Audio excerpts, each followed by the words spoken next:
Today, we are going to talk about the housing problem.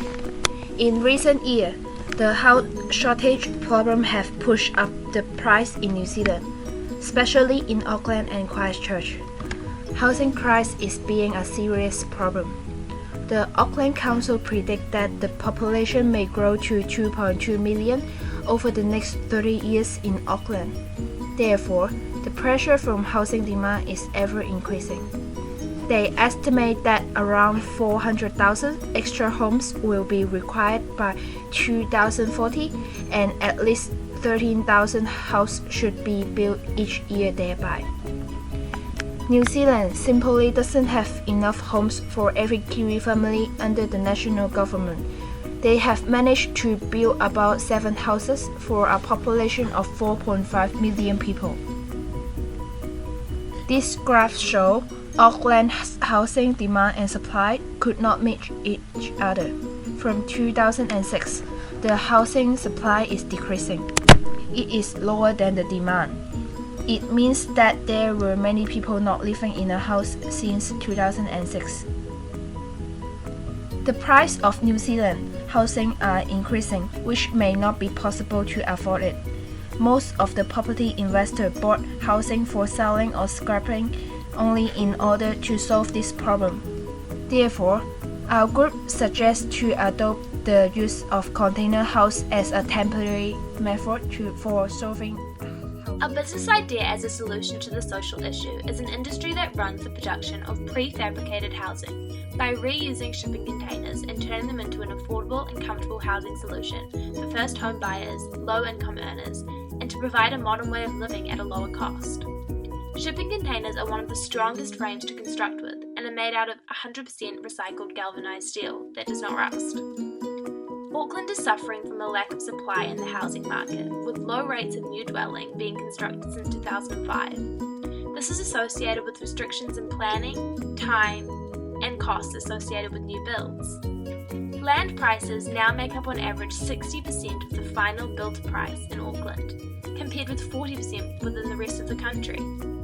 If 60% of the cost for a new build is the land, the only way to decrease the cost of this house is to make the dwelling cost the most effective as possible. Land prices are inelastic as there is no substitute for land, but there are alternatives to the conventional timber-framed house. 10-foot containers can be purchased on average for around $2,400, which are then reused and transformed into one of the strongest and disaster-proof steel-framed houses. A full fit-out could cost between $35,000 to $70,000, depending on the specification. This is extremely lower than an average cost to build a conventional house and can be placed on a smaller section of land or even on a high-density subdivision. This, in turn, decreases the cost for the expensive element of the new build, thus enticing people to buy container homes. The construction of fabrication process can be completed in a factory in bulk lots. Building in a factory means workers can production line their tasks, which are completed more efficiently and the weather does not halt the work. The containers are then delivered to the site fully completed. This process allows for a large quantity of homes to be prefabricated and delivered in a small space of time, thus meaning the demand for supply in the property market and eventually easing the inflation and prices that are making housing so unaffordable at the moment.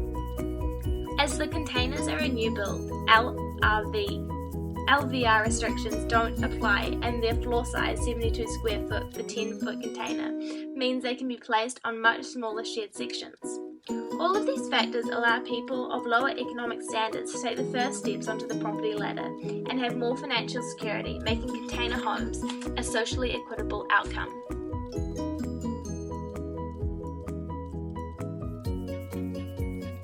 A stakeholder might be thought of as any individuals or groups who are affected or is affected by the actions, decisions, policies, practice, or goods of organization. State can simply range from an interest, for example, as a preference, taste, and priority in the decision. And the state may also be a claim. A claim is an assertion or right to tie something, and it might be a legal right and moral right to certain treatment rather than a legalization of ownership.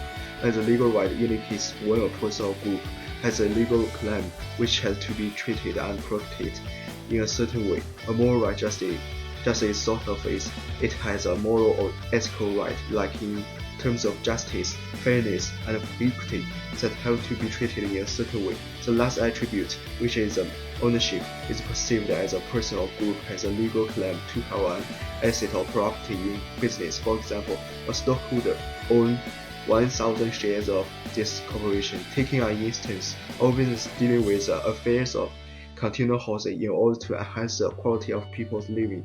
Customers obviously are the main group of our business stakeholder with the stakes of interest and legitimacy. This means our business has to take such a responsibility with the enhancement of our customers' satisfaction, for as better as our customers choose our container house and also consumers had to be treated from a certain legal right because our customers still are covered by the Consumer Fair Trading Act 1986 and Consumer Guarantees Act. Finally, customers also had to be protected from such ethical and moral rights as fairness, justice, and equity because it are not only available for our customers' satisfaction and being benefit from using our container house, but also it is an improvement for our business long-term reputation in the future.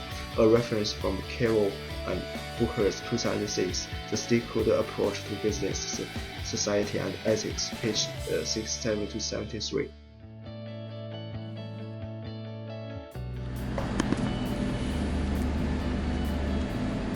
Ethical theory that business have to care to decision that business makes as a business. It's not just keep laws and regulation, also have to apply ethical decision making to a business.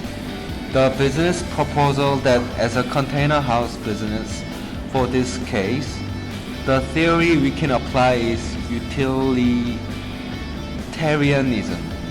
It's about action and policies should be evaluated by weighing the benefit and cost for each action. It means each action that business make needs to be calculated on benefit. If the benefit overcosts the cost, it is the right to not save money on operating the house.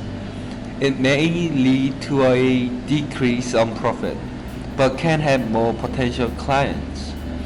It also leads to business contribution to a country as paying more taxes by doing this. The business will apply corporate social responsibility and thinking better for society.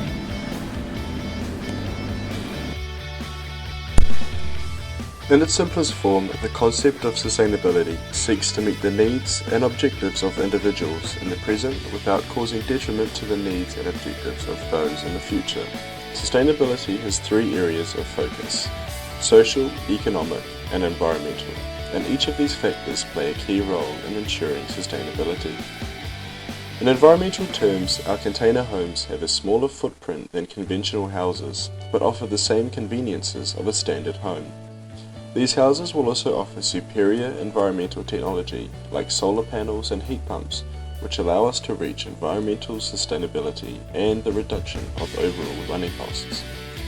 These houses will also have features such as built-in storage, furniture, and fixtures that are all custom designed to ensure effective use of space. Second-hand containers would be used as the exterior structure of the houses because they are economical, dynamic, freestanding structures that are easy to adapt to any living style. The internal structure would use a mixture of renewable materials and appliances to ensure energy efficiency and low environmental detriment is achieved. These houses would be built in factories to reduce construction costs. The prefabrication method of construction allows for environmental and productivity efficiency, as building in bulk reduces resource and wage costs. It also allows for a quicker build time, allowing production to respond to demand more easily than conventional building methods. From an economic perspective, this project is sustainable because as immigration into major cities continues to grow, so does the need for affordable housing. Due to low construction rates across Auckland for numerous years, the supply of houses has decreased. Furthermore, the biggest acceleration of demand occurring in the past 2 years was in Auckland due to a decrease in interest rates and greater migration to the region. Small container housing is socially sustainable as there is a continuing need for well-designed small houses. Our container homes offer security, warmth, and low running costs for people that may have previously been stranded in uninsulated homes with high running costs, or stuck in the rental market, unable to reach the deposit needed for a conventional house.